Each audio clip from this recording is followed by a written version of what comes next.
आश्री मोक्षमार्ग प्रकाशक ग्रंथ से 7वां अधिकार पर આપણે સ્વાધ્યાય ચાલી રહ્યો છે. ધર્મધારક ધર્મ બુદ્ધિથી ધર્મધારક વ્યવહારાભાસી મિથ્યા દૃષ્ટિ એનું સાતત્વ સંબંધી યથાર્થ સિદ્ધાંત જે છે એની ચર્ચા અહીંયા કરવામાં આવી રહી છે. સંવર તત્વનું અન્યથા રૂપ પેજ નંબર 232. એમાં વ્યવહારથી શાસ્ત્રમાં ગુપ્તિ સમિતિ ધર્મ અનુપ્રેક્ષા પરિચય જય આદિ 6 ભેદ સંવરને કહ્યા. આજે 6 અંગ સંવરના કહ્યા, 6 ભેદ જે સંવરના કહ્યા એ જે ભેદ છે એ બાહ્ય સંવર છે. એ પ્રકારની જે બાહ્ય ક્રિયાઓ છે એને ઉપચારથી સંવર કહે છે.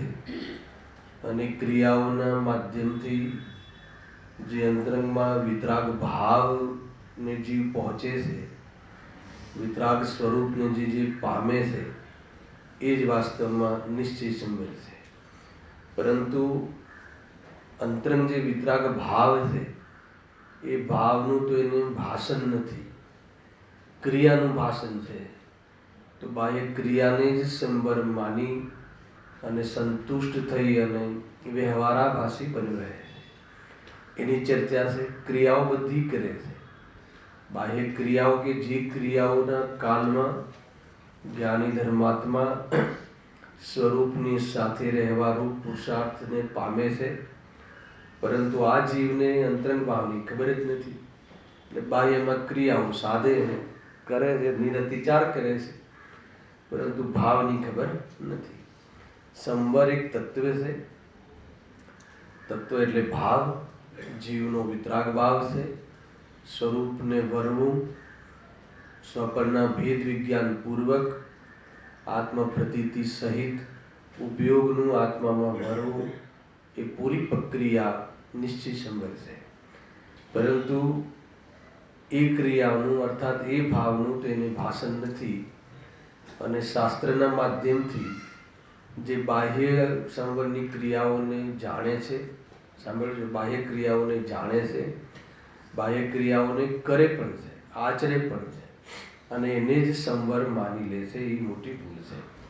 એમાં આપણે ગુપ્તિની ચર્ચા સમાપ્ત થઈ હતી કરીબ. એમાં ગુપ્તિમાં કોને કહે છે એ કોને માને છે અને ગુપ્તીનું સ્વરૂપ શું છે, દોષ શું છે એ બી બતાવશે, એ માને શું છે એ બી બતાવશે, અને સાચી ગુપ્તી શું છે એ પણ બતાવશે. 3 પ્રકારે આ પૂરું બધા 6 પ્રકારના વર્ણન અહીંયા કરવામાં આવ્યા છે. તો મન વચન કાયાની જે ચેષ્ટાને તો રોકે છે, લખ્યું ને, મટાડે છે.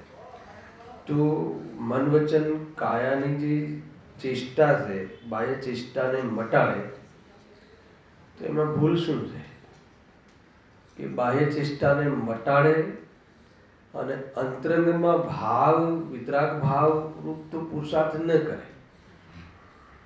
તો પછી શું કરે?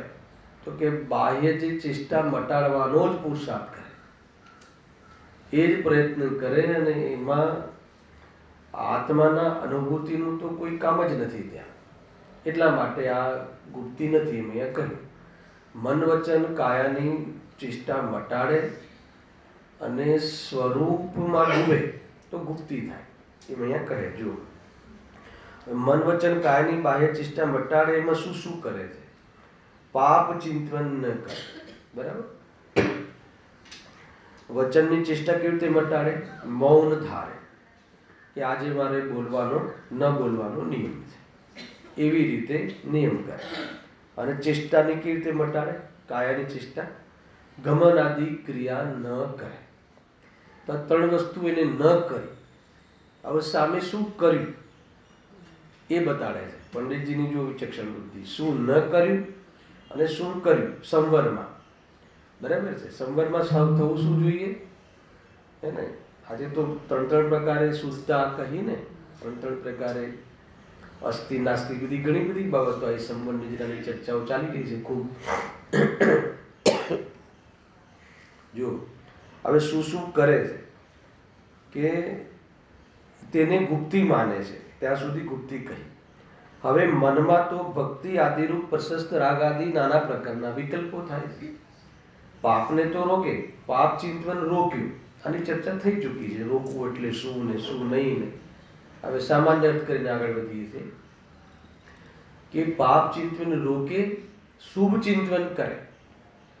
શુભ ચિંતન કરે, માળા ઘણે, બાહ્ય સુખ પ્રવૃત્તિ કરે, એ સંબંધી વિકલ્પ કરે, બધું કરે. અરે આત્માના અને દેહ અને આત્મા ભિન્ન છે એવો પણ વિકલ્પ કરે. અંતરજલ્પ કહેવાય છે, તમને ખ્યાલ આવ્યો? જે અંતરજલ્પ એટલે અંતર સંબંધી વિકલ્પ, એ અંતરજલ્પ છે. અને બહિર્જલ્પ એટલે બાહ્યમાં પરમાત્મા આદિ સંબંધી વિકલ્પ, એ બહિર્જલ્પ છે. વ્રત આદિ બહિર્જલ્પ છે. અને અંતરજલ્પ એટલે આત્માના સ્વરૂપનો વિચાર કરવો એ અંતરજલ્પ છે. અને આત્માના સ્વરૂપનો અનુભવ કરવો એ નિર્વિકલ્પ દિશા છે. આટલું બધું અંતર છે બધી બાબતોમાં. આત્માના સ્વરૂપનો અનુભવ કરવો, નિર્વિકલ્પ દિશા પ્રગટ કરવી, એ તો સંવર તત્વ છે. અને આત્માના સ્વરૂપનો વિકલ્પ કરવો પૂર્વમાં થતો બી હોય છે એને પાપ ચિંતનને રોકે અને આત્માના સંબંધી ચિંતન તો કરે, પણ શું ન કરે? અનુભવ ના કરે. અને અનુભવ ન કરે તો શું કરે? આત્માના આત્મ તત્વ સંબંધી આત્મા સ્વરૂપના ચિંતનને જ સંવર માને. આ ભૂલ થઈ જાય. પાપના ચિંતનને આશ્રવ માને અને આત્માના ચિંતનને સંવર માને. છે બંને આશ્રવ. વાત સમજવા જેવી છે ભાઈ. ક્યાં છે એનું મહત્વ નથી, સ્વરૂપમાં નથી તો બધું એને મતલબ જ નથી. ઘણી વખત આ બધી બાબતો આપણને, ભાઈ સારી ક્રિયા તો કરે છે ને, સારી ક્રિયા તો કરે છે ને, કમસે કમ પાપનું ચિંતન તો નથી કરતો ને, કમસે કમ આત્માનું ચિંતન તો કરે છે ને. વાત એ નથી કે આત્માનું ચિંતન કરે છે, આત્માનું ચિંતન કરીને જે કરવાનું હતું એ ન કરે, એના પ્રયોજનની સિદ્ધિ ન કરે, નિર્વિકલ્પ દશાને ન પામે, તો એ ગુપ્તિ નથી. આ વાત છે. જો અને વચન ને કાયાની ચેષ્ટા પોતે રોકી રાખે, ગમે એમ કરીને જબરજસ્તીથી વાણીને રોકે, જબરજસ્તીથી બહારના ગમન આદિને અટકાવે અને મેં વાણી રોકી, મેં ગમન આદિ ન કર્યું, એનો તો અહંકાર કરે, તો એને સંવર કર્યું કે મિથ્યાત્વ કર્યું? જે ક્રિયાઓ બાહ્યમાં સંવરમાં થાય છે એ ક્રિયા તો કરી. શું કહ્યું? સંવર માટે જે ક્રિયા બાહ્યમાં જ્ઞાનીઓને થાય છે એ તો કરી, પણ એ ક્રિયાઓનો કર્તા બની ગયો. એ વિકલ્પ કસાયની મનતાનો પ્રેમી બની ગયો અને આત્માનો પ્રેમનો, આત્માના સ્વભાવના પ્રેમનો, સ્વભાવની રુચિનો ત્યાગ કર્યો. તો એને સંવર કર્યું કે મિથ્યાત્વ કર્યું એ સમજમાં નથી આવતું જીવને. એ છે વ્યવહારાભાસી મિથ્યા દૃષ્ટિનું સ્વરૂપ ચાલે છે. અહીંયા કહે છે વચનના કાયાની ચેષ્ટા તો પોતે રોકી રાખે, પણ એ તો શુભ પ્રવૃત્તિ છે ને. કોઈ પાપ પ્રવૃત્તિમાં, બહારના વ્યવહારમાં, વેપારમાં, આણાજીયારામાં એમાં ન જાય. સ્પષ્ટ ભાષામાં હે ને, કોઈ આમંત્રણ આપવામાં આવે તો નહીં મારે તો એમાં જવાનો ત્યાગ છે. પત્રિકા લઈને આવે કોઈ આપણા ઘરે કે ભાઈ જરૂર આવજો, એને એકાદ પ્રોગ્રામ તો એટેન્ડ કરજો, તો શું કહી દે કે અમારે તો લોક વ્યવહાર અને આ બધા કાર્યોમાં જવાનો ત્યાગ છે. બહુ સારી વાત છે. તો શુભ ક્રિયાઓ થઈ ને, તો પાપની ક્રિયાઓ છોડી અને પછી ક્યાં ગયો તો કે વાંચન આદિ કરે છે. કઈ વાંધો નહીં, આપણે ગુડ સેન્સમાં લઈએ એને, બેડ સેન્સમાં ના લઈએ ને તો એવું બી લઈ શકાય કે બધી ટીવી જોવે. આપણે એમ લઈએ કે નહીં, એને વાંચન આદિ કર્યું, સ્વાધ્યાય આદિ કર્યું, એ બધું કર્યું, એ વાત બરાબર છે. શુભ ક્રિયા તો કરી, પરંતુ એ શુભ ક્રિયા કરી, ક્રિયાની વાત છે. અંતરંગમાં શુભ ભાવ કર્યો, ખ્યાલ આવ્યો પરિણામોમાં, પરંતુ શું ન કર્યું? વિતરાગ ભાવ રૂપે ન પરિણમ્યો, વિતરાગ સ્વરૂપને ન પહોંચ્યો. સમસ્ત વિકલ્પોથી રહિત થઈને એક સમય માટે અંતર્મૃત કાલવી સ્વભાવને ન સેવ્યો તો કહે છે કે એ સંવર ન થયું, સ્વભાવનું સેવન ન કર્યું. એને ઉપરથી આ જે વિભાવ, શુભાવ વિભાવ અને જડની ક્રિયા મેં કરી એમ માનીને પોતાના પાસે જવાનો રસ્તો પણ રોકી દીધો, સ્વયંની પાસે જવાનો અવસર પણ રોકી દીધો. તો ખરેખર એ તો સંવરને રોક્યું. સંવર કરવાના નામે કોને રોક્યું? સંવરને રોક્યું. આ એને ખ્યાલ નથી આવતો. જો હવે પ્રવૃત્તિમાં તો ગુપ્તીપણું બને નહીં. ગુપ્તી તો સ્વરૂપમાં ગુપ્ત રહેવું. ખ્યાલ આવ્યો? સ્વરૂપમાં ગુપ્ત રહેવું એટલે કશાયોમાં ન આવવું, વિકલ્પોમાં ન આવવું, એ સ્વરૂપ ગુપ્તતા છે. પરંતુ વિતરાગ ભાવ થતા, સાંભળજો ગુપ્તી કોને કહે છે? વિતરાગ ભાવ થતા જ્યાં મન વચન કાયાની ચેષ્ટા થાય નહીં, એ જ સાચી ગુપ્તી છે. હવે વ્યવહારથી નિશ્ચય તરફ ચર્ચા કરો કે નિશ્ચયની પ્રમુખતાથી વ્યવહારની ચર્ચા કરો, પરંતુ મુખ્ય કાર્ય તો કરો. ખ્યાલ આવ્યો? આપણે એમ લઈએ વ્યવહારથી વાત ઉપાડીએ કે મન વચન કાયાની ચેષ્ટા તો રોકે અને પછી સ્વરૂપમાં ડૂબે તો ગુપ્તી થઈ. અને એક ઓર નિશ્ચયની ઓરથી ચર્ચા છે કે સ્વરૂપમાં ડૂબે, વિતરાગ ભાવ જ્યાં પ્રગટ થાય તો મન વચન કાયાની ચેષ્ટા રોકાય, તો એમાં પ્રવૃત્તિ ન હોય, સ્વાભાવિક છે. જ્યારે ઉપયોગ શુદ્ધમાં રોકાયો, ઉપયોગ શુભમાં વર્તાયો, શુદ્ધમાં વર્તાયો, શુદ્ધ દ્રવ્યમાં ઉપયોગ પૂરી દૃષ્ટિપૂર્વક એમાં લાગ્યો, તો શુભ ભાવમાં નથી, અશુભ ભાવમાં નથી.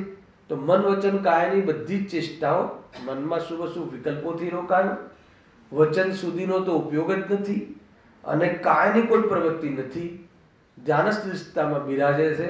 તો પ્યોર સંવરનો એ વખતે ઉપયોગ લાગ્યો ને, સંવર ઉત્પન્ન થયું એમ અહીંયા કહે છે.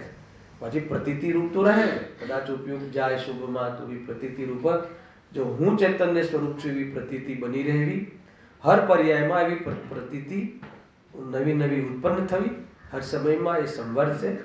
અને પૂર્વની પર્યાય કરતા આગામી પર્યાયમાં જે લીનતા વધે છે એ નિજરા છે. ખ્યાલ આવ્યો કે નહીં? એ રીતે છે આખો પ્રયોગ. એનું નામ સાચી ગુપ્તી છે. હવે સમિતિ લીધી. સમિતિ બી અહીંયા શું કહ્યું કે એ બી સંવરનો ભેદ કહ્યો તત્વા સૂત્રમાં ઉમા સ્વામીએ. ગુપ્તી અને સમિતિ, ગુપ્તી અને સમિતિમાં શું અંતર છે એ આપણે થોડું ખબર પડવું જોઈએ. ગુપ્તીમાં શું કીધું કે મન વચન કાયાની ચેષ્ટા જ ના હોય, વિતરાગ ભાવપૂર્વક મન વચન કાયાની ચેષ્ટા ન થવી એ ગુપ્તી છે. પરંતુ મન વચન કાયાની ચેષ્ટા કરવાનો વિકલ્પ આવે કોને? એ સમર્થત્વ વાળાને, જ્ઞાની નહીં. એ આવે કે ના આવે, પેલા એક કહો, આવે એટલો રાગ આવે, મન વચન કાયાની ચેષ્ટા રોકાઈ જાય એવું સ્વરૂપ ન રહે જે સમયમાં, એ વખતે મનમાં કોઈ વિકલ્પ આવે, કોઈ વચન કે વાણીથી વાણીનો પ્રયોગ કરવાનો ભાવ આવે, કાયા દ્વારા ગમન આદિનો ભાવ આવે, એવો જ્યારે ભાવ આવે ત્યારે સમિતિપૂર્વક પ્રવૃત્તિ. હલાવ સમિતિપૂર્વક એટલે હે ને, એ અહીંયા કહે છે. સમિતિનો અર્થ એ છે કે એની અંદર બહુ જ મર્યાદાપૂર્વક પ્રવૃત્તિ. એ છે સમિતિનો અર્થ, કે મર્યાદાપૂર્વક પ્રવૃત્તિ, એનું નામ સમિતિ છે. સાંભળજો, આ વ્યવહાર સમિતિ. અચ્છા, સમિતિ એટલે કે બાહ્યમાં જેવી, અહીંયા તો ખરેખર આ જે વ્યવહાર જે સંવર તત્વની ચર્ચા કરી છે, આગળ નિજરા તત્વની બી ચર્ચા કરી છે, એ ઉત્કૃષ્ટ સંવર નિજરાનું જે રૂપ છે મુનિરાજનું, એના લેવલના એવા સ્તરની વાત કરી છે. અને આની છાટ ચતુર્ગુણસ્થાનમાં હોય છે. ત્યારે મન વચન કાયાની પ્રવૃત્તિ કરવાનો વિકલ્પ સંવર તત્વ પ્રગટ થઈ ગયો એને હોય તો એ વિકલ્પને એટલો વિસ્તાર ના કરે, સીમિત કરે, સમિતિમાં સીમિત કરે. કોને સીમિત કરે? એને ઉપયોગને સીમિત કરે. ઉપયોગને સીમિત કરવા માટે શું કરે? જે પ્રવૃત્તિથી ઉપયોગ સીમાની બહાર જઈ શકે એ પ્રવૃત્તિઓને સીમિત કરે. તો એ પ્રવૃત્તિઓને સીમિત કરવામાં શું શું કરે? તો 5 સમિતિનું વર્ણન છે. ઈર્યા સમિતિ, ભાષા સમિતિ, ઈષ્ણા સમિતિ, આદાન નિક્ષેપણ સમિતિ, આદાન પ્રદાન સમિતિ, નિક્ષેપણ સમિતિ, આ છે ને, આ પ્રકારની 5 સમિતિ. એમના જીવનમાં જે પણ કોઈ ભૂમિકાના અનુસાર કાર્યો હોય એમાં કેવી રીતે મર્યાદિત થઈ જાય. તો અચ્છા, એના પાછળનો ઉદ્દેશ શું છે? એના પાછળ ઉદ્દેશ શું છે? કે જ્યાં જેટલો ઉપયોગ વિસ્તારને ઓછો પામે એટલો સંવર સ્વરૂપમાં આવવા માટેની વિશેષ અવકાશ રહે. હે ને? પણ અવકાશ તો રહે, પણ સ્વરૂપમાં આવે નહીં અથવા આવવાનો પુરુષાર્થ કરે નહીં, તો એ સમિતિને પણ વ્યવહાર સંવર ન કહેવાય.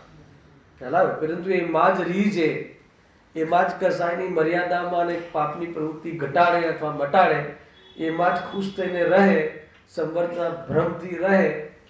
કારણ કે જે સંવરમાં જે વારંવાર આત્માને નિરંતર હર ઉપયોગમાં આત્માની પ્રાપ્તિ કરવાનો પુરુષાર્થ કરે છે, એ લોકોનું બાહ્ય જીવન બહુ જ મર્યાદિત હોય છે.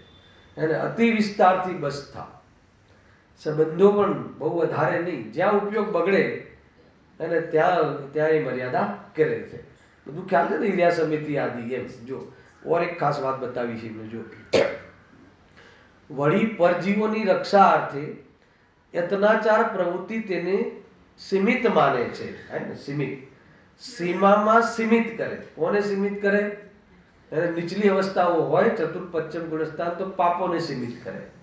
ખ્યાલ? અને ઉચલી ભૂમિકા હોય તો પુણ્ય પરિણામ જે હોય એમના ભૂમિકામાં મુનિ જીવનમાં, એને પણ સીમિત કરે.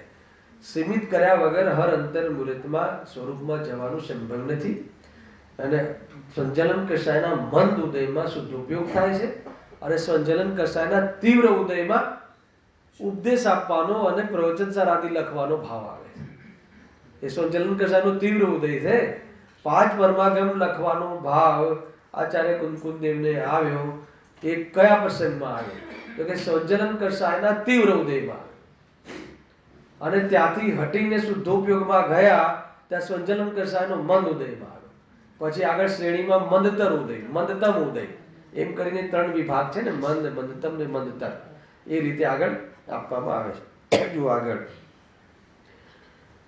વળી પરજીવોની રક્ષા અર્થે યત્નાચાર પ્રવૃત્તિ. યત્નાચાર ખ્યાલ આવ્યો? અયત્નાચાર અને યત્નાચાર. યત્નાચાર એટલે યત્નપૂર્વક આચરણ કરે. યત્નપૂર્વક, બુદ્ધિપૂર્વક. ઈર્યા સમિતિ ચાલે તો જો જમીનને શોધીને ચાલે, હે ને, એ રીતે છે. કોઈ કહે કે તો જીવોની રક્ષા સુધી સીમિત થયું, તો કે નહીં, એમાં ઉપયોગની પણ સીમા આવે છે. 2, ત્રીજું, એમાં દેહ ઉપર આસક્તિ બી ઘટે છે. એ બધા નિશાનીઓ છે. મુખ્યતઃ જીવોની રક્ષાથી કથન કરે છે, પરંતુ એમાં આ બધી વાત આવે છે. જો યત્નાચાર પ્રવૃત્તિ તેને સીમિત માને છે તો આમ જ, પણ હવે એને તો એટલાને જ સંવર માની લીધું. જો પણ હિંસાના પરિણામોથી તો પાપ થાય છે, તથા રક્ષાના પરિણામોથી સંવર કહેશો તો પુણ્ય બંધનું કારણ કોણ ઠરશે? ખ્યાલ આવ્યો? સમજો કે જ્યારે સમિતિ તો એ રીતે જ છે. સમિતિનું સ્વરૂપ શું છે કે જ્યારે મન વચન કાયાની ચેષ્ટા, હે ને, એમાં મન વચન કાયાની જે ચેષ્ટા મટાડવાનો ભાવ ન રહે, અથવા મન વચન કાયાની ચેષ્ટા કરવાનો વિકલ્પ આવે, તો અહીંયા કહે છે કે પરજીવોની રક્ષા રહે, રક્ષા થાય એવું યત્નાચાર પૂર્વક એના જીવનની પ્રવૃત્તિ હોય એને સમિતિ કહે છે.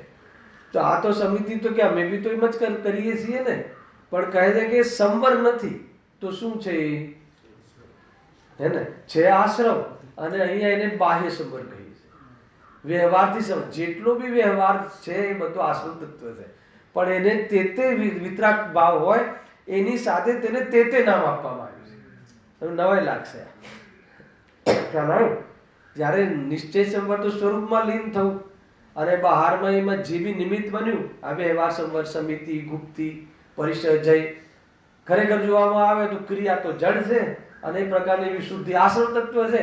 પણ એ વખતે સ્વભાવમાં કયો આશ્રમ છે? શુભાશ્રમ. શુભાશ્રમ પર જ વ્યવહારનો આરોપ આવે છે, પણ જે શુદ્ધતામાં હેતુ બને એ શુભ ભાવને, શુભ કાર્યને, કાર્ય સુધી, ક્રિયા સુધી એને ધર્મનો ઉપચાર આપવામાં આવે છે. બાકી તો ન આવે. બાકી શું આવે? કમસે કમ શુભ ભાવને મિથ્યાત્વ કહે છે. પછી એને તો શુભ ભાવ બી નથી કહેતા, મિથ્યાત્વ કહે છે. ઘણી બધી ચર્ચાઓ છે ભાઈ, હે ને. ઘણા અધ્યાત્મ શાસ્ત્રમાં તો આવે છે કે જ્ઞાનીને શુભ ભાવ હોય છે, અશુભ હોતો જ નથી, અને અજ્ઞાનીને શુભ હોતો જ નથી, અશુભ જ હોય છે. અધ્યાત્મ શાસ્ત્રોમાં આવે છે, પણ હમણાં સાંભળવામાં આવ્યું, મેં હજી વાંચ્યું નથી, મને કોઈ કહ્યું કે ધવલામાં પણ છે, સિદ્ધાંત ગ્રંથોમાં. સિદ્ધાંત ગ્રંથોમાં આ વાત હોવી બહુ મોટી વાત છે અધ્યાત્મની વાત. કેમ ખબર છે? એનો હેતુ શું છે? સમ્યક કે જ્ઞાનીને શું અશુભ ભાવ નથી હોતો? ભરત ચક્રવર્તી આ 6 ખંડને લડે છે, 96,000 રાણી વચ્ચે ઊભા છે, તો શું એ શુભ ભાવ છે કે અશુભ ભાવ છે? તો એમ કેમ કહ્યું જ્ઞાનીને અશુભ હોય જ નહીં? કેમ કે અશુભ ભાવોમાં જે પણ ઈચ્છાઓ થાય છે એનો સ્વામી નથી હોતો. એમાં એને દુઃખ વાસે છે, એમાં એને સુખ ભાષિત થતું નથી, અને એ સમયમાં પણ વાસ્તવમાં સાધના જ કરે છે. એ માર્ગને જ સાધે છે. માર્ગને સાધે છે એટલે એનાથી એની સાથે આત્મબુદ્ધિ ન હોવાના કારણે એને નિજરાજ વધે છે. અને અજ્ઞાની મંદિરમાં હોય તો એ સંસારને સાધે છે, પ્રવચનમાં સાચી વાત કહે તો એ સંસારને સાધે છે. સમ્યક સન્મુખ છોડી દો. સમ્યક સન્મુખ ના હોય તો એ શું કરશે? હું સરસ બોલું છું, મારાથી બધાને લાભ થાય છે, હું બધાને શીખવાડું છું, મોક્ષ પહોંચાડું છું, તો બોલે એને મોક્ષ બંધ બંનેને જ આ જીવ જાણે છે એમ કહી અને એમ કહે છે કે મેં બહુ સારી વાત બતાડી, આનાથી સમાજનો ઉત્કર્ષ થશે. સરવાળે એને તો કરતા બુદ્ધિ કરી કે ના કરી, તો એ રીતે છે. અચ્છા, અજ્ઞાનીનો શુભ ભાવ, નૈમિક રવિક જે આવે છે, ગુરુદેવ તો કહે છે, તો એને પછી શુભ કેમ ના પાડો છો? અરે એને જે શુભ ભાવ આવે છે, સમજો કેમ એના શુભ ભાવને અશુભ કહેવામાં આવે છે? ખરેખર તો અધ્યાત્મમાં તો શુભ અને અશુભ, પાપ પુણ્ય એકત્વ દ્વાર, આખો અધિકારનું નામ બે જ છે. ભિન્ન માને તો તીવ્ર મોહ છે, ખ્યાલ કે નહીં? અને આત્માથી ભિન્ન માને તો જ્ઞાની છે, અને પાપ પુણ્યને ભિન્ન ભિન્ન માને તો એની દ્રષ્ટિમાં ખોટ છે. ના ખ્યાલ આવે? પાપને છોડો ને પુણ્યને રાખો, બધા તત્વની ભૂલો આવી જશે. મને બતાવો કે અજ્ઞાનીના શુભ ભાવને પણ શુભ કેમ નથી કહેતા? બીજું, અજ્ઞાનીના સક્ષમ જ્ઞાનને પણ જ્ઞાન કેમ નથી કહેતા? બે વસ્તુને બરાબર યાદ કરી લો.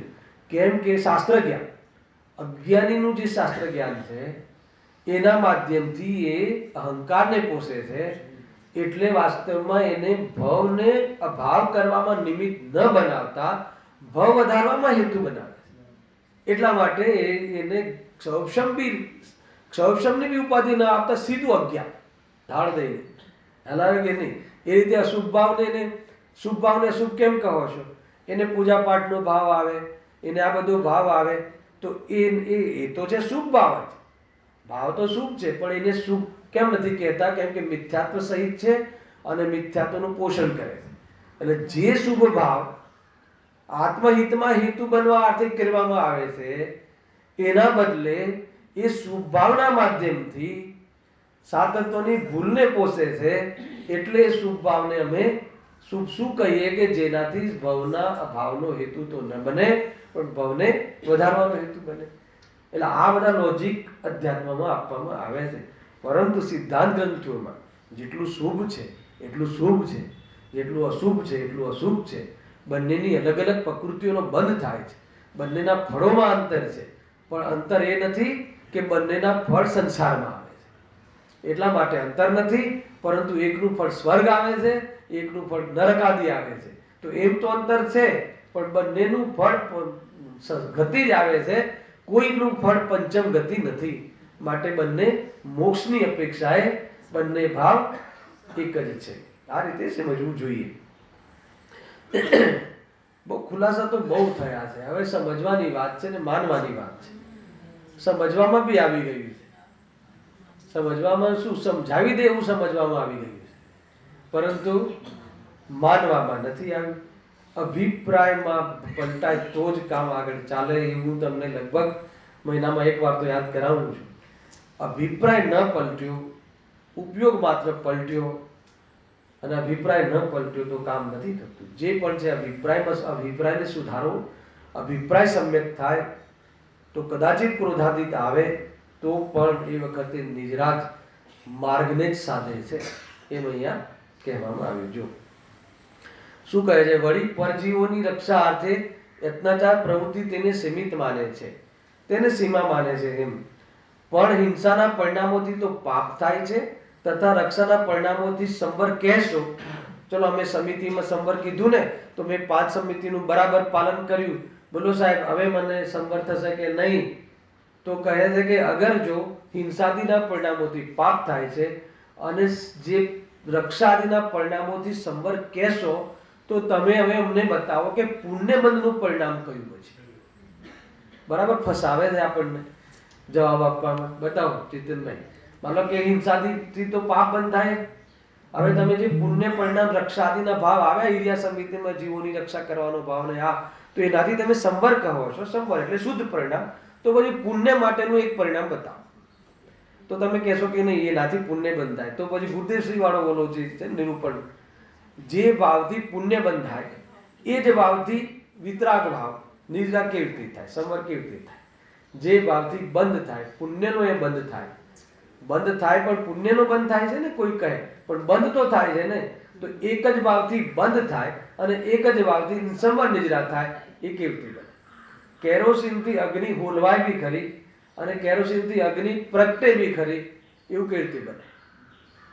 ના, કેરોસીન બાબતમાં તો અમે સમ્યક દ્રષ્ટિ છે, પણ પુણ્ય ભાવ બાબતમાં હજુ અમે એમ છે, એવું ના હોય. જો આગળ હવે બહુ જોરદાર વાત બતાવી છે. એશના સમિતિ, એશના સમિતિમાં દોષ ટાળે છે, ત્યાં રક્ષાનું પ્રયોજન નથી. માટે રક્ષાને અર્થે જ સમિતિ નથી. બહુ મોટી વાત છે. આપણને તો એમ જ લાગે છે કે એક માત્ર જીવની રક્ષાનું જ પ્રયોજન છે. એશના સમિતિ ભોજન સંબંધી સમિતિ છે. બરાબર છે? કેટલા દોષ? 46 દોષ, 32 અંતરાય. બરાબર છે? 46 દોષ ને 32 અંતરાય એને ટાળે એ પૂર્વક એમનું ભોજન હોય છે. ખ્યાલ કે નહીં? હવે એ બધું ઘડાવીએ તો એવું લાગે કે આટલું બધું ક્યારે શીખે ને ક્યારે કરે ને. આપવા વાળાને નોલેજ હોવું જોઈએ ને લેવા વાળાને નોલેજ હોવું જોઈએ. અહીંયા બંનેને નોલેજ જ નથી અને પ્રવૃત્તિ બંને કરે છે.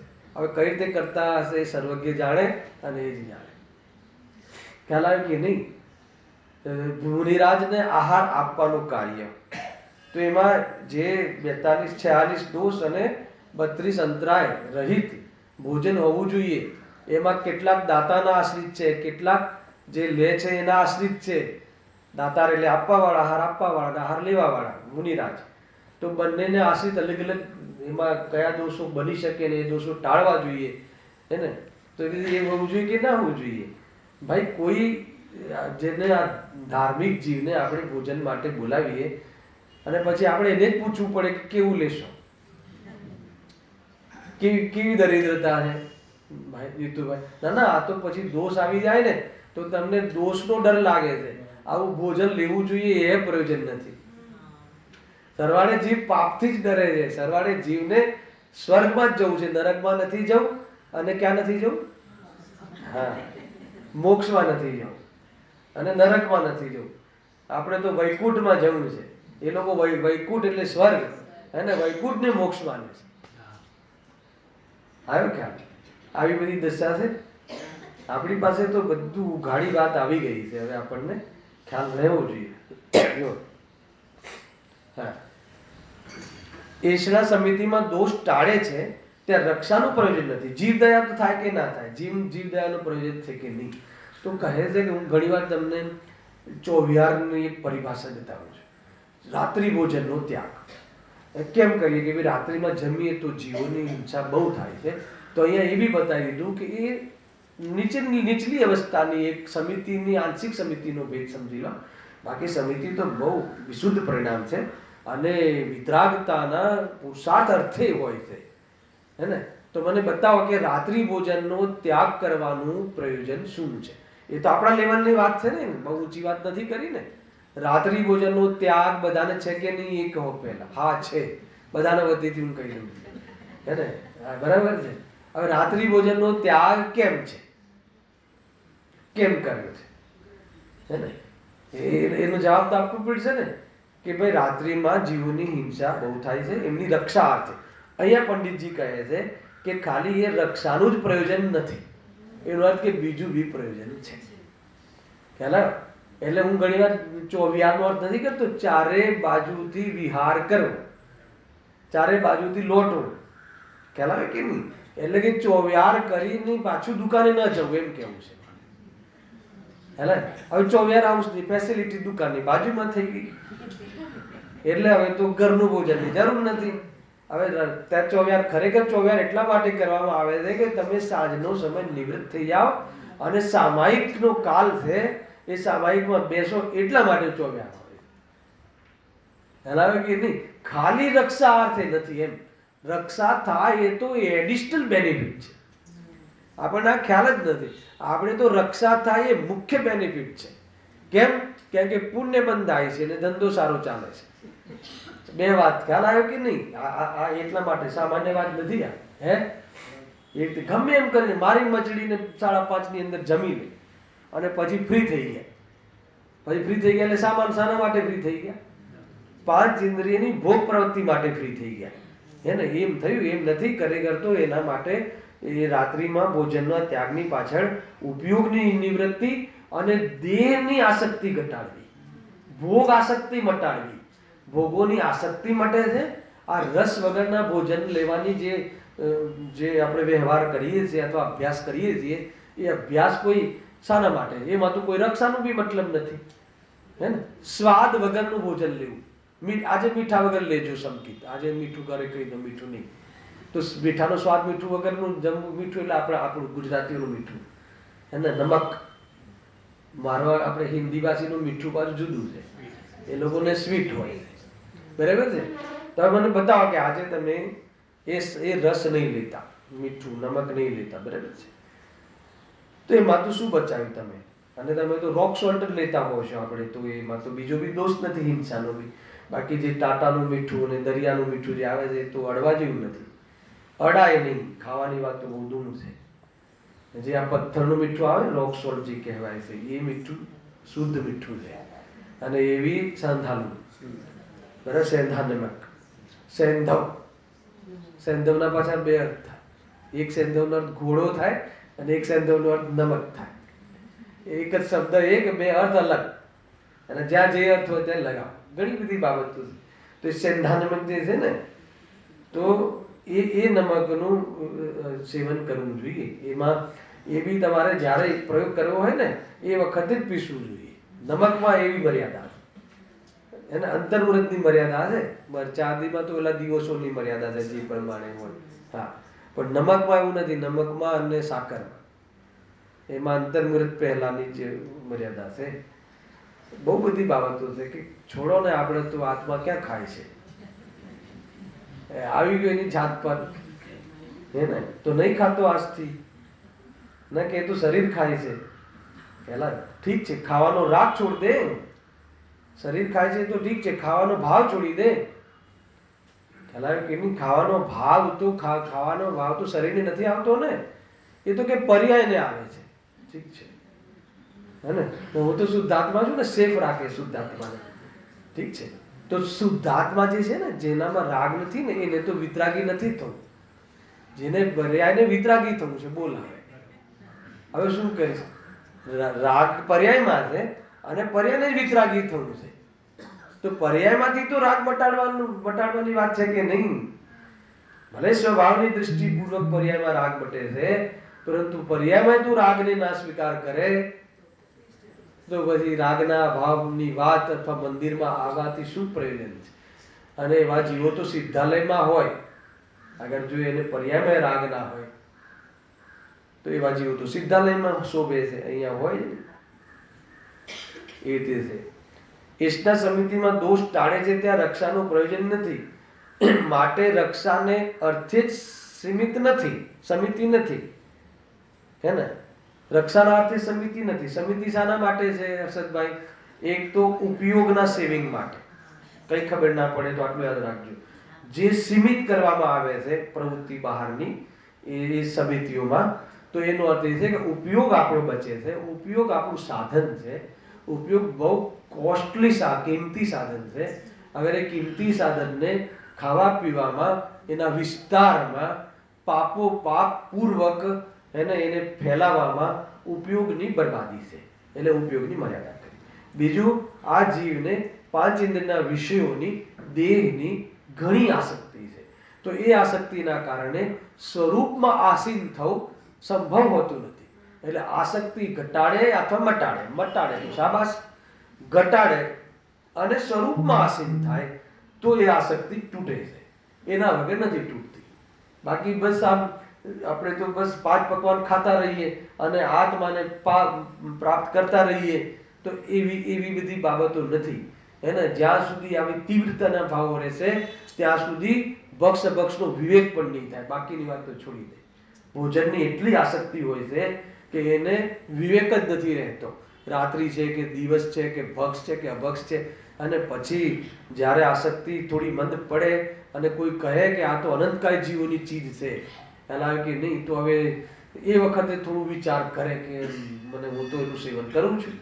ખ્યાલ આવે? બાકી એટલા માટે આ તીવ્રતાનો બુદ્ધિપૂર્વકની વાત છે ભાઈ. જો એના ક્રમબદ્ધ પર્યાયના નિયમને રાખીને, એને હર ચીજ એના સ્વકાલમાં થાય છે એ સિદ્ધાંતને રાખીને, કોઈ કહે કે તો કરવાની વાત આવી ને તો એ જીવની પર્યાયની યોગ્યતા જ એવી થઈ જાય છે. જેને મોક્ષ ગમે એને આ બધી પર્યાયની એની સ્વકાલમાં થવાવાળી યોગ્યતાઓ જ આવી હોય છે. ખ્યાલ આવે કે નહીં? ઓટોમેટિક છે બધું. પણ એને જ્યારે વિકલ્પપૂર્વક કરવામાં આવે છે એટલે બુદ્ધિપૂર્વક કહેવામાં આવે છે. પરંતુ બુદ્ધિપૂર્વક પણ આત્માના પ્રેમી જીવોને સહજ જ હોય છે. સહજ હોય છે એટલે શું? સહજ હોય છે એટલે એમાં કર્તવ્ય નથી લાગતું. અને આમ જ હોય ને એમાં કઈ મોટી વાત. આપણા જેવા જીવોને રાત્રિ ભોજન હોય, અભક્ષ ભોજન હોય, ના જ હોય ને, હવે એને તું બુદ્ધિપૂર્વકના ખાતામાં નાખ, એ સહજના ખાતામાં નાખ, જે ખાતામાં પણ આ જીવન તો એવું જ હોવું જોઈએ. અને જેને આત્માનુભૂતિ થઈ છે એ જીવોને એના જીવન પૂર્વમાં આવા જ રહ્યા છે ને આવા જ હોય છે. ખ્યાલ આવે કે નહીં? એના સિવાય કોઈ કહે કે દુકાને બેઠા બેઠા કેવલ જ્ઞાન થઈ જાય તો શ્વેતાંબર મતનો સંસ્કાર હજુ છૂટ્યો નથી. ખ્યાલ આવે કે એ લોકો માને છે ને એ રીતે છે. ઝાડુ મારતા મારતા કેવલ જ્ઞાન થઈ જાય. અરે કેવલ જ્ઞાન થવા વાળી જીવોને ઝાડુ મારવાનો ભાવ આવે કે એવી જાતિના કામોમાં હોય. ખ્યાલ આવે છે કે એ રીતે છે. જો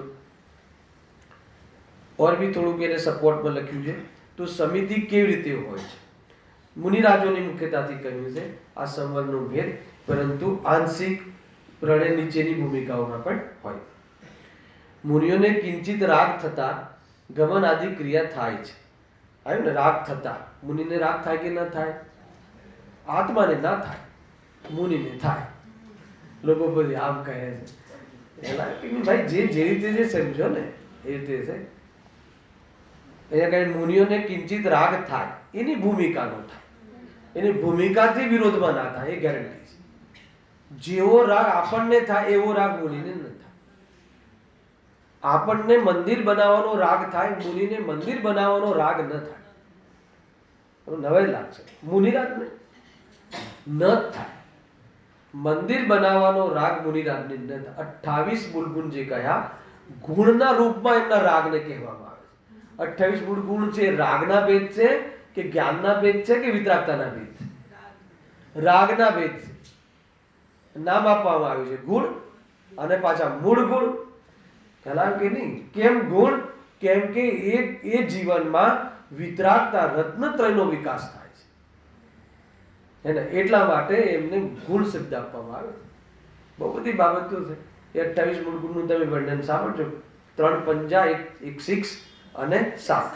આ રીતે અમને યાદ કરાવતા પહેલા નાનપણમાં, કે યાદ રહે નહીં તો કે 3 પંજા યાદ રાખવા, 5 સમિતિ, 5 મહાવ્રત અને 5 ઇન્દ્રિય વિજય, 6 આવશ્યક અને 7 શેષ. આ રીતે યાદ કરાવવામાં આવતું. મોઢે કરાવે, કીર્તિ કરે, કંઠપાઠ તો કરાવવું પડે. એને 7 શેષ ગુણ અલગ અલગ છે. અદંત, ધોવન, એને અસ્નાન આદિ એ બધી. હા, બહેનોને બધી ખબર હોય, ભાઈઓ કોઈ બોલતું જ નથી, મૌન છે કે શું.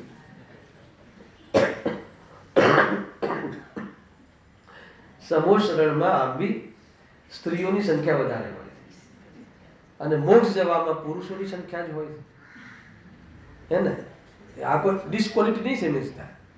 જ્યાં જે રીતે છે એ રીતે સમજવું. અને અહીંયા બી એવું જ જોવામાં આવે, બહેનોની સંખ્યા પરીક્ષા આપવામાં કહો, ભક્તિઓ મોઢે કરવામાં કહો, વધારે હોય છે. પરંતુ આગળનો જે 6થા ગુણસ્થાનનો, 7મા ગુણસ્થાનનો પુરુષાર્થ એ પર્યાયની યોગ્યતામાં નથી. કઈ વાંધો નહીં, મોક્ષ માર્ગનું બુકિંગ થઈ શકે, ચિંતા નહીં કરવાની. હે ને? એકવાર મોક્ષ માર્ગને સાધે પછી નારી આદિની પર્યાયને પ્રાપ્ત નથી થતો જીવ. અને આપણે મોક્ષ માર્ગ ન સાધીએ તો નારી આદિની પર્યાયની તૈયારી રાખવી. ના ખ્યાલ આવે? નારી પર્યાયને એટલા માટે નિકૃષ્ટ કહેવાય છે કે પૂર્ણ મોક્ષની 7મા મુનિ જીવનની ત્યાં પુરુષાર્થ નથી, એટલા માટે જ છે. બાકી કોઈ એને કોઈ દ્વેષ ભાવ કે એમ નહીં. એમ છે. હમણાં વર્તમાનમાં પેલા જે ચાલે છે ને, જ્ઞાનમતી માતાજી ચાલે છે, પેલું બધું બનાવ્યું ને મોટું મોટા શિખરજીમાં, એમને આ વાત સહન નથી થતી. પણ એ તો આગમની વાત છે. તમે સ્ત્રીઓને માયાચારીની કહેતા કહો છો, પણ જેમ છે એમ છે. જે પ્રકારની અશુદ્ધિ જ્યાં રહેતી હોય એ કહેવામાં ક્યાં નિષેધ છે? પણ તમે પોતાને સ્ત્રી માનો જ છો શું કામ? વાત તો ત્યાંથી ચાલુ થાય છે. ઉદયજી કહે છે કે સ્ત્રી કોણ છે? હું તો ચૈતન્ય સ્વરૂપ આત્મા છું. તો સ્ત્રી શું છે? કેરેક્ટર છે, એક રોલ છે. એ રોલ છે તે રોલમાં જે પ્રમાણેનો પુરુષાર્થ થઈ શકતો હોય એ રીતે કરવો જોઈએ. જેટલો સંભવ છે એટલો પુરુષાર્થ તો કરો, જેટલી ક્ષમતા છે એટલો પુરુષાર્થ તો કરવો જોઈએ ને. કોઈ જે વિરોધ કરે ને તો એક વાર મને ભાઈ પંચમકાલમાં મોક્ષતું નથી, પંચમકાલમાં મોક્ષતું નથી. તો મેં એક વાર કહ્યું કે પંચમકાલમાં મુનિ દશા તો સંભવે છે, એટલો પુરુષાર્થ થઈ જાય ને પછી આવજે મારી પાસે કે મોક્ષ નથી. હવે એટલો પુરુષાર્થ થઈ જાય પછી સમ્યક દર્શન પછી એ વિચારે મોક્ષ નથી. એ તો કાલ ભેદ છે. ભગવાન આત્મામાં કાલ ભેદ નથી. એ તો બાહ્યમાં જે સૂર્ય આદિના આધારે કાલ ભેદ છે. હું તો કાલે આત્મા હતો, આજે આત્મા છું, આવતીકાલે બી આત્મા છું. નિરંતરતા છે મારા હર કાલખંડમાં હું મોજૂદ છું. અને બહારમાં જે પ્રમાણેની પરિસ્થિતિઓ હોય ને હોય તો એ પ્રમાણે. ગુરુદેવજી નીચી વાત કરતા જ નહીં. કોઈ કહે કે મોક્ષનો પુરુષાર્થ કરો, મોક્ષના લક્ષ્ય કરો, તો કોઈ કહે કે પંચમકાલમાં મોક્ષ નથી, તો કે પડવાની વાત કે નીચી વાત નહીં કરવાની. તારે તો ક્રમમાં મોક્ષ છે ને. હવે એ વખતે બહારનો જે કાળ હશે એ તને શું ફરક પડે? એ વખતે ચતુર્થ કાળ કે ક્ષેત્ર કયું સિમંદર ભગવાનનું વિદેહ ક્ષેત્ર, ફરક શું પડે છે? ભરત ક્ષેત્રમાંથી જ જવું છે, ચતુર્થકાલમાંથી જ જવું છે, ગુરુદેવશ્રીની હાજરીમાંથી જ જવું છે. તો હવે તો આવવાના જ નથી ગુરુદેવશ્રી અહીંયા પંચમકાલમાં, તો પ્રશ્ન જ નથી આવતો. કારણ કે સમય દૃષ્ટિ જીવો પંચમકાલમાં આવતા જ નથી. હલાવે કે નહીં? આ બધું વિચાર કરવા જેવું છે. હા, તો સમિતિ કેવી રીતે હોય છે? મુનિઓને કિંચિત રાગ થતા ગમનાદિ ક્રિયા થાય છે, ત્યાં તે ક્રિયાઓમાં અતિ આસક્તના અભાવથી આવ્યું ને, આસક્તિ ઘટાડવાનું મુખ્ય પ્રયોજન છે. અને પ્રમાદરૂપ પ્રવૃત્તિ થતી નથી, પ્રમાદથી બચવા માટે એક કહ્યું. તથા બીજા જીવોને દુઃખી કરી પોતાનું ગમન આદિ પ્રયોજન સાધતા નથી, તેથી સ્વયં જ દયા પડાય છે. એ પ્રમાણે સાચી સમિતિ છે. કોઈ રક્ષા કરવાના અર્થે નથી કરતા. સ્વયં પ્રમાદરૂપ જીવન ન જીવે એટલે જીવોની હિંસા રોકાઈ જાય છે, તો એ રીતે રક્ષા કરી એમ કહેવામાં આવે છે. ન એમને જીવોની રક્ષા કરવાનું પ્રયોજન છે કે ન એમને એમાંનાથી બંધાતા પુણ્યનું પ્રયોજન છે. એમને તો રાગ આવ્યો છે, તો એ રાગને કેવી રીતે નિપટવો, એને દર્શન કરવાનો રાગ આવ્યો છે, વંદના કરવાનો રાગ આવ્યો છે. રાત્રિમાં ન ચડે, આપણે લોકો 3 વાગે ચડીએ, મુનિરાજ ક્યારે 3 વાગે ન ચડે. ચડે તો મુનિરાજનું એ યથાર્થ મુનિપણું છે જ નહીં. અયત્નાચાર પ્રવૃત્તિ હોય જ નહીં, નીચલા જીવનમાં હોય છે. કંગાલ જીવો છે આપણે લોકોની ક્ષમતા નથી. મુનિરાજને એ રીતનું હોય નહીં. રાત્રિમાં કોઈ દિવસ આપણે લોકો કેટલા વાગે ચડવાનું સ્ટાર્ટ કરીએ છીએ? ઘણા 3 વાગે, અમે તો 2 વાગે બી કરતા એવી અવસ્થામાં. કેમ રેકોર્ડ જોયા ને, જલ્દી પહેલા આવીએ એટલા બધું જલ્દી, રોજ જવાનું, રોજ વહેલા આવવાનું. વહેલા આવવાનું નામ યાત્રા કરી એવું હતું દિમાગમાં. બહુ કર્યું આવું અનર્થ. મારી વાત કરું છું. ભગવાન આવું બધું બહુ કરતા પહેલા 6 દિવસ વંદના કરી. એમાં એક તો એનું આપણને પ્રમાણપત્ર જોઈએ. અને બધા કરતા પહેલા નીચે ઉતરવાનું, ભલે 4 ટૂંક રહી જાય તો રહી જાય, શું અર્થ જીતુભાઈ? અને આજે બી વાત તો નિમિત્તની જ વાત મુખ્યતાથી ભાઈ. અને યાત્રા થઈ ગઈ, બરાબર થઈ ગઈ, ડોરી વગર થઈ, પણ શું યાત્રા છે શું નહીં, કશું જ નહીં. ઘણી વખત યાત્રાઓમાં પણ શરૂઆતમાં અમે લોકો એક પ્રવચન આ ટાઈપનું રાખીએ છીએ ત્યાં જઈને બી, તો એનાથી ખ્યાલ આવે ને મહિમા આવે. ભાઈ મહિમા, અહિંસા પરમો ધર્મને નો રિસ્પેક્ટ રાખીને અંતરંગ પરિણતિમાં મોહ રાગ દ્વેષ કેવી રીતે મટે એની મુખ્યતાથી દરેક પ્રવૃત્તિ હોવી જોઈએ. એ રીતે બાકી બસ યાત્રા કરવા નીકળ્યા છે, ગમે એમ કરીને ટૂંક પર પહોંચવું, ચાહે નીચેના જીવો દેખવાની નો લાઈટ હોય કે ના હોય, ઘણું બધું એ રીતે થાય છે કે ન થતું? મને બતાવો એક વાર બી શીખજીની યાત્રા પૂરી ના થાય તો એ જીવ સિદ્ધાલયમાં જાય કે ના જાય? અરે એ જ ટેકરી પરથી જઈ શકે. પ્રોબ્લેમ ક્યાં છે? ખ્યાલ આવ્યો કે નહીં? ચિંતાનો વિષય નથી. એટલો આગ્રહ નહીં રાખવો જોઈએ, અને એવો દુરાગ્રહ નહીં રાખવો જોઈએ કે કોઈ બી કિંમત ઉપર કરવું એવું ન રાખવું જોઈએ.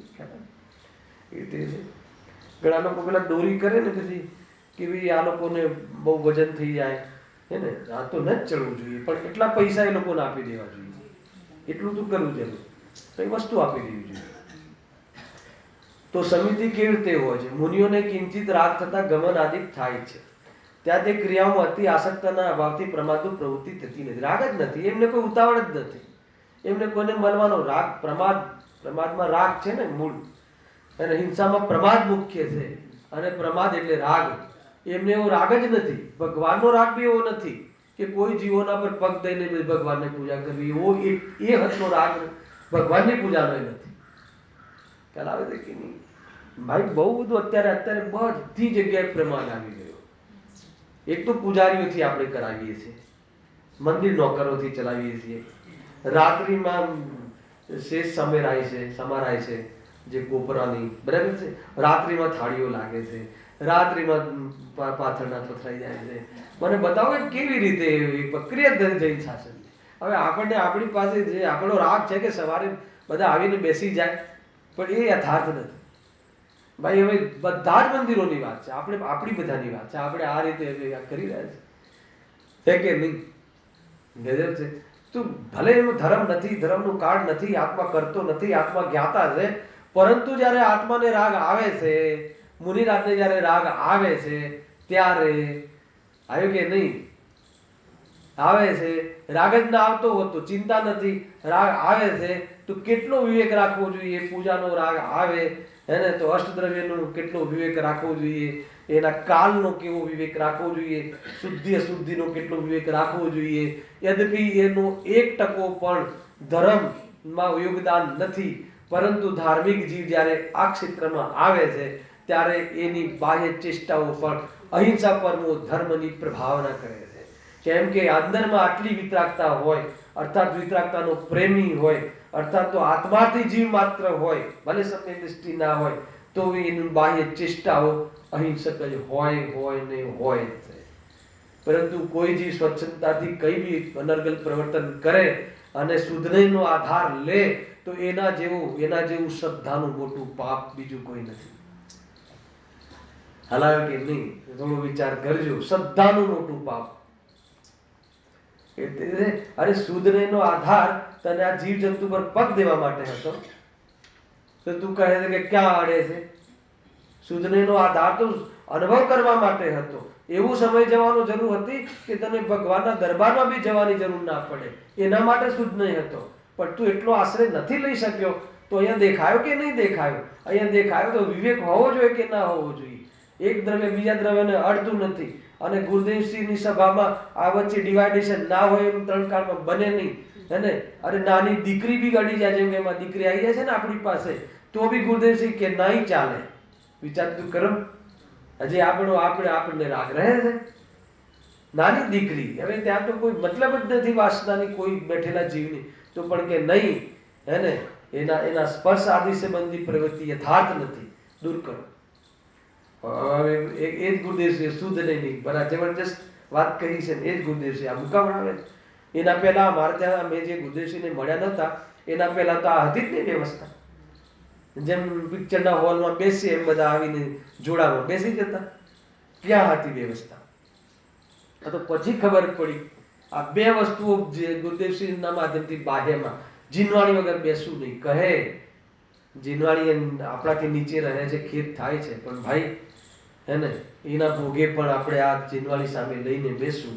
વક્તા શું કહે છે બરાબર એને ખબર પડવી જોઈએ. હવે આ વાતમાં ક્યાં ધર્મ આવે? પરંતુ જ્ઞાનીના મુખેથી બી આ વાત આવી છે કે નથી આવી? હવે એને તમે ક્યાં નાખશો? વ્યવહાર નિશ્ચય.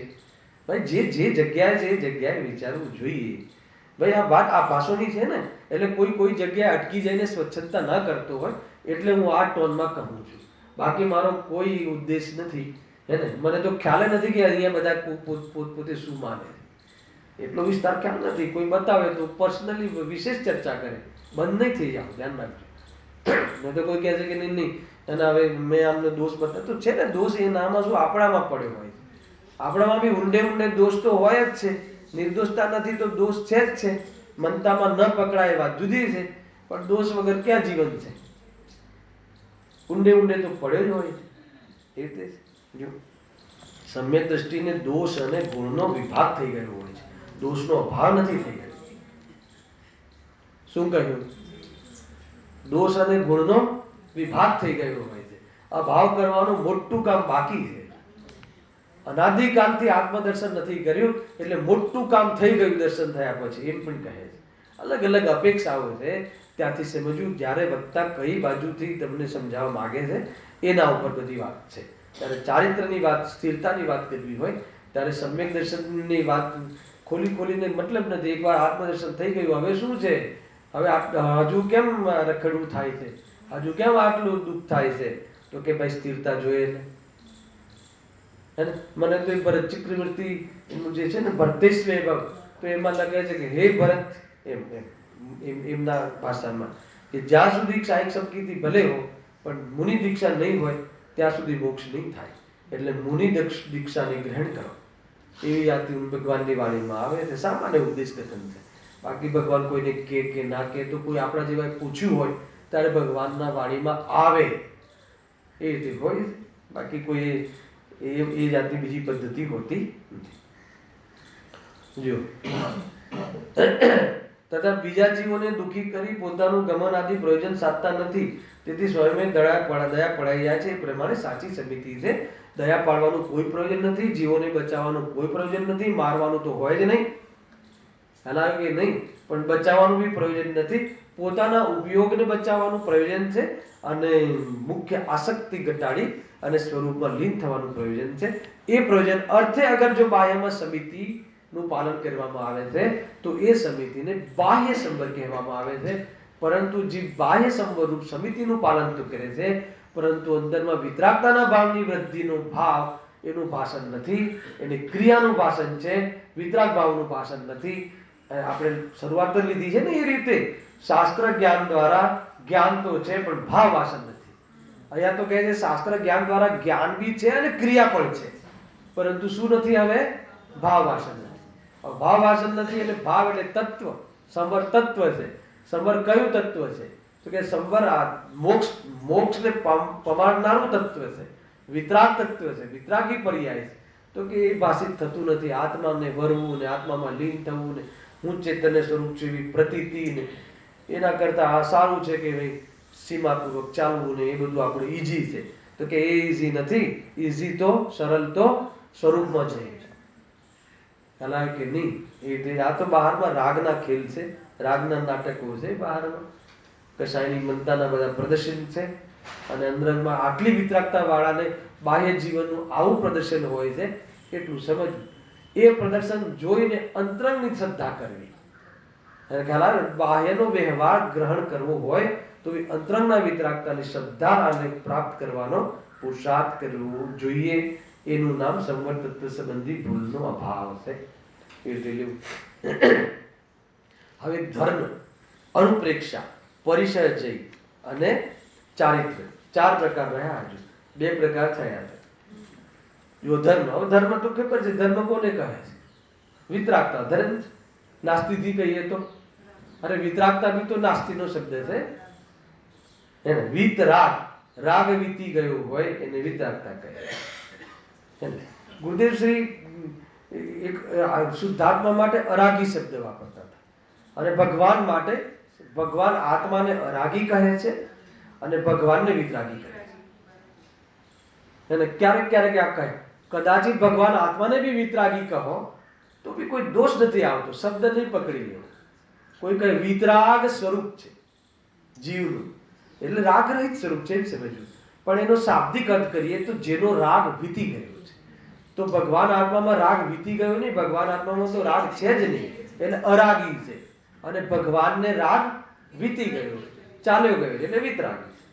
એટલો અર્થ ક્યારેક કરતા હોય. તો માની લો કે અંતરંગ પરિણતિમાં સર્વ ગુણોની અનંતતા પ્રગટ થઈ જવી એ વાસ્તવમાં ધર્મ છે. રત્નત્રય ધર્મ છે. શ્રદ્ધા, જ્ઞાન, ચારિત્ર્યમાં સમ્યકપણું આવી જવું એ ધર્મ છે. અને ચારિત્ર્યમાં સ્થિરતા વધવી એ અસ્થિતિ છે. વિતરાગ થઈ જવું એ નાસ્તિથી છે. કષાયનો અભાવ થઈ જવું એ નાસ્તિથી છે. સ્વભાવ પ્રગટ થઈ જવું અસ્થિતિ છે. 2 વસ્તુને આ કહી. કર્મનો નાશ થઈ જવો એ બાહ્યથી છે. આવ્યું ને આજે બી આવ્યું ને 3 પ્રકારની નિજરામાં શુદ્ધિ 3 પ્રકારની કહી હે ને. હા, આત્મામાં શુદ્ધિની વૃદ્ધિ થવી, અશુદ્ધિની ઘટવું અને કર્મનો નાશ થવો, ખરું. તો આ 3 પ્રકારે કહ્યું. આ રીતે બી આવે છે કે નહીં? હવે તમે 3 પ્રકારને માનવાનો કે એક પ્રકારને માનવાનો? 3 પ્રકાર જે રીતે છે તે માનવા. કર્મના ખરાવામાં કાંઈ કરવાનું નથી. અને અશુદ્ધિનો શુદ્ધિનો જે વૃદ્ધિ થાય છે એમાં શુદ્ધિનો અભાવ થાય છે. એટલે શુદ્ધિને મુખ્ય રૂપે કહેવામાં આવે છે. એ રીતે કહેવામાં આવે. કદાચિત અશુદ્ધિનો અભાવ કરવાનું કહેવામાં આવે તો બી કોઈ વાંધો આવતો નથી. જો હવે ધર્મની કેવી રીતે વાત કરે છે? હવે એ ધર્મમાં શું સમજે છે? કષાયોનો અભાવ કરવો એનું નામ ધર્મ છે. કષાયો મટાડવી. હવે એ શું? કષાયો મટાડવા માટે બી તો કંઈક બાહ્ય પ્રવૃત્તિ હશે ને? શું કરે? જો મટાડે તો છે, પણ શું? વળી બંધાદિકના ભયથી સ્વર્ગ મોક્ષની ઈચ્છાથી ક્રોધાદિ કરતો નથી. તો પહેલી વાતમાં તો મને કંઈ ખોટું નથી લાગતું. તમને લાગે છે? બંધાદિકના ભયથી. બંધનો ભય હોવો જોઈએ કે ના હોવો જોઈએ? હોવો જોઈએ. તો બંધનો ભય તો જ્ઞાનીને પણ હોય છે, હોય કે ના હોય? તો બંધાદિકના ભયથી, પણ બીજી લીટી લખી છે ને, સ્વર્ગ મોક્ષની ઈચ્છાથી. મોક્ષની ઈચ્છામાં બી શું ભૂલ છે? મોક્ષની ઈચ્છા તો બરાબર, સ્વર્ગ તો વચ્ચે આવી જાય છે.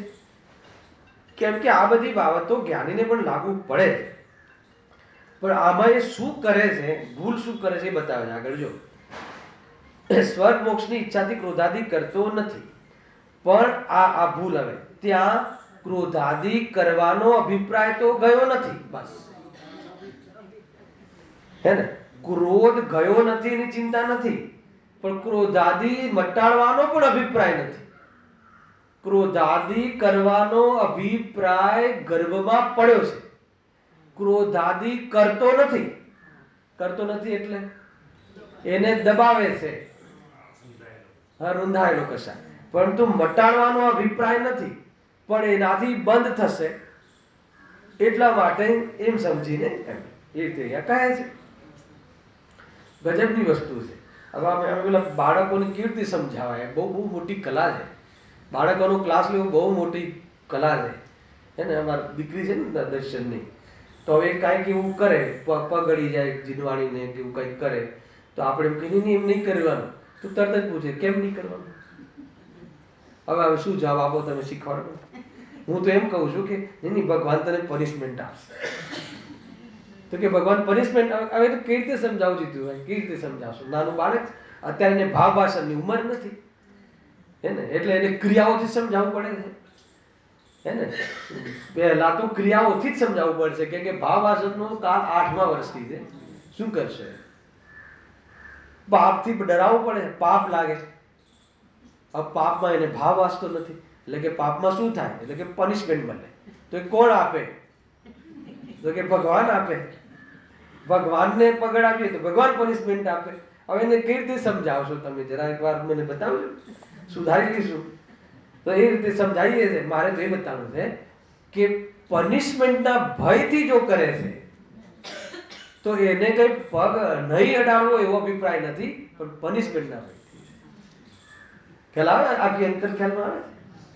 એમાં લો કે જે ગાર્ડનમાં કોઈ ફરવા જાય, છોકરા છોકરી, કોઈ મહિલા અને પુરુષ બે જાય, કોઈ કપલ જાય, અને કોઈ વ્યક્તિ જે છે એ ખોટી ચેષ્ટા કરે, તો ઓલી જે મહિલા હોય છે, સ્ત્રી છોકરી હોય છે, એ શું કહે કે નહીં, આ ઠીક નથી, આ ન કરવું જોઈએ, આ નહીં કરો, એમ કહે એકવાર. પછી તરત જ બોલે છે કેમ ના કરવું જોઈએ, કે કોઈ જોઈ લેશે. હવે કોઈ જોઈ લેશે એમાં શું બતાવે છે કે આ ચીજ કરવા, આ મને દોષ નથી લાગતું, આ મને બુરું નથી લાગતું, પણ કોઈ જોઈ ન લે એટલે નથી કરવું. એનો અર્થ કે એ રીતનો જે ત્યાગ છે એને ત્યાગ નથી કહેવાતો. ખ્યાલ આવે? આખી મનોવિજ્ઞાન ખ્યાલ આવે કે નહીં? તો એને કોઈ એ ભાવનો ત્યાગ નથી, આને ક્રોધનો ત્યાગ નથી, પણ એ ક્રોધાદિથી સંબંધો બગડે સમાજમાં. હે ને, તમારા સાથે ક્રોધ કરો તો હર્ષદભાઈ જોડે રિલેશન બગડી જાય, હે ને, એટલા માટે ક્રોધ નથી કરવો.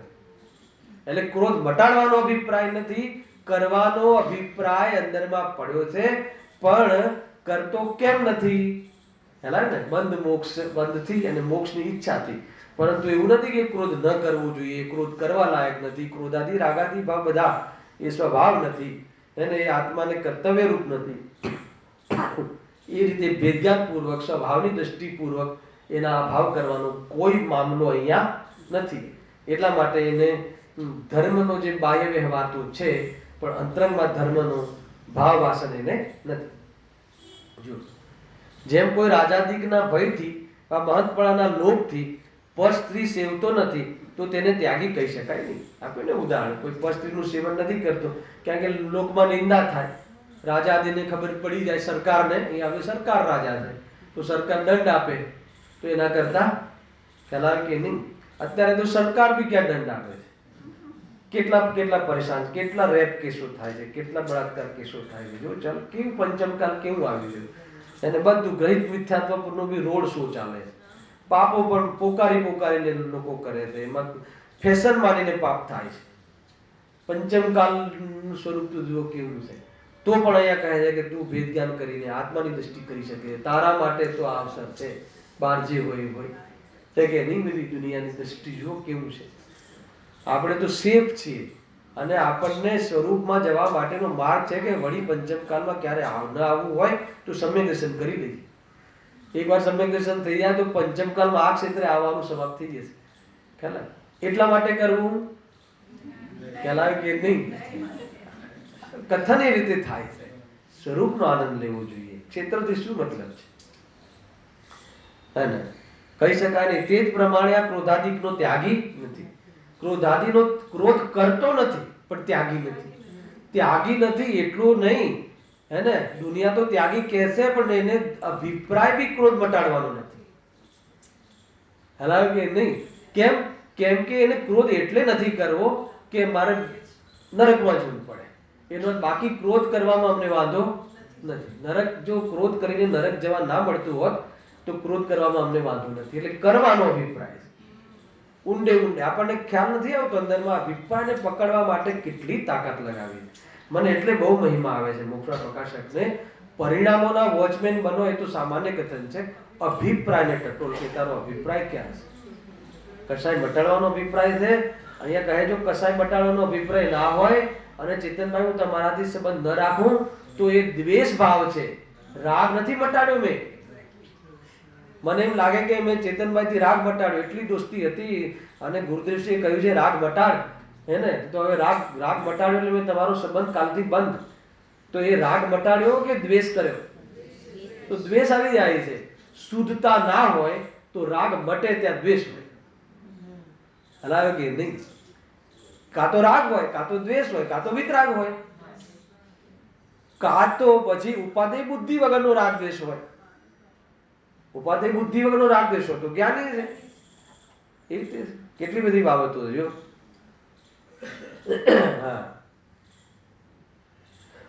જો હવે પોઝિટિવ સેન્સ આપી છે તો પછી કેવી રીતે ત્યાગી હોય? તો ખરેખર સંવર તત્વ કેવી રીતે કહેવાય? સાંભળજો. પદાર્થ ઈષ્ટ અનિષ્ટ ભાસતા ક્રોધાદી થાય છે, ક્રોધાદી રાગાદી થાય છે. જ્યારે તત્વજ્ઞાનના અભ્યાસથી કોઈ ઈષ્ટ અનિષ્ટ ન ભાસે ત્યારે સ્વયં જ ક્રોધાદી ઉપજતા નથી, અનંતાનુબંધી આદિરૂપ ઉપજતા નથી, તો સાચો ધર્મ થાય. ક્રોધ ન કરવાનું નામ ધર્મ નથી. એમ કહે છે, હે ને? ક્રોધ ન કરવાનું અવસ્થાઓ તો કેટલી જોવા મળે છે, કેટલી બધી બતાવી આગળ. માનો કે કોઈના આપણે ઓબ્લાઇઝ હોઈએ, કોઈની મદદ લીધી હોય અને પછી એ આપણને ટોકે, હે ને? તો પણ આપણે ક્રોધ નથી કરતા, તો બોલો ક્રોધ છે કે નહીં? ત્યાં ક્રોધનો ત્યાગ છે કે ના? આપણે કોઈનું પેમેન્ટ લેવા જઈએ અને આપણને 2-4 કલાક બહાર બેસાડી રાખે ને શાંતિથી જાણે એમ લાગે કે હે ને જ્ઞાની હોય એ રીતે બેસીએ છીએ. નહીં આપું છું ને, કલાકમાં આપું છું. હવે આપણને એમ લાગે જો અહીંયા હું 2 શબ્દ બોલીશ તો વાત બગડી જશે, તો મને બતાવો કે એને ક્રોધનો ત્યાગ છે કે નથી? ક્રોધ છે કે નહીં? ઉપયોગમાં તો ક્રોધ નથી, પરંતુ પૂરેપૂરો ક્રોધ છે. અભિપ્રાયમાં છે, અરે ત્યાં તો કહે છે કે પરિણામમાં બી છે, પણ પરિણામમાં બી ક્રોધ ના હોય તો બી અગર અભિપ્રાયમાં ક્રોધ હોય, પરિણામમાં બી ક્રોધ ના હોય, કોઈ એવો જીવ સરળ હોય? પરિણામમાં બી ઉપયોગમાં ના હોય, ઉપયોગમાં ના હોય, પરિણામમાં બી ના હોય, તો બી અભિપ્રાયની વાસનામાં ક્રોધ આદિના પરિણામ આત્મદ્રષ્ટિ વગર પડ્યા હોય છે. આત્મદ્રષ્ટિ થયા વગર ક્રોધના ત્યાગનો પ્રારંભ થતો નથી. ક્રોધ કરવા લાયક નથી. સ્વભાવ અને વિભાવના ભેદ જ્ઞાન વગર અભેદની દ્રષ્ટિપૂર્વક ક્રોધના ત્યાગનો પ્રારંભ થતો નથી. એ રીતે છે. જ્યારે તત્વજ્ઞાનના અભ્યાસથી કોઈ ઈષ્ટ અનિષ્ટ ન પાસે ત્યારે સ્વયં જ ક્રોધાદી ઉપજતા નથી, ત્યાં સાચો ધર્મ થાય છે. ખરેખર તો મિથ્યાત્વના અભાવ પૂર્વક જે અનંતાનુબંધી ક્રોધ મટી જાય છે એને જ સાચો અભાવ કહેવાય છે. સમયસાર તો એને જ ખરેખર અભાવ કહે છે. યદ્યપિ જે અસ્થિરતાજન્ય ક્રોધાદી રહે છે એ ક્રોધાદી તો છે, પરંતુ એનાથી ભવ बढ़વાનું કાર્ય થતા નથી. જ્ઞાની ધર્માત્માને જ્ઞેય માને છે, સાધના વધારે છે, એટલે સમયસાર આદિ ગ્રંથોમાં, આધ્યાત્મિક ગ્રંથોમાં એને ગૌણ રૂપે નિશ્ચિત કર્યું છે. પરંતુ 10મા ગુણસ્થાન સુધી જે ક્રોધાદી ભાવ રહે છે એનો એ રીતે સ્વીકાર કરવામાં આવ્યો છે. દ્રષ્ટિમાં એને સ્વીકાર નથી જ્ઞાનીને, અને પરિણમનમાં બી નથી, ઉપયોગમાં બી નથી. છતાં બી જેટલો બાકી છે તો એટલો પૂર્ણતામાં જવામાં બાધક છે. તો સ્વરૂપમાં ડૂબી અને એનો પણ ભાવ જ્ઞાની જીવ કરતા હોય છે. એ વાસ્તવમાં વિતરાગ ધર્મ છે. હવે અનુપ્રેક્ષાની ચર્ચા કાલે કરીશું. સહેજાનંદ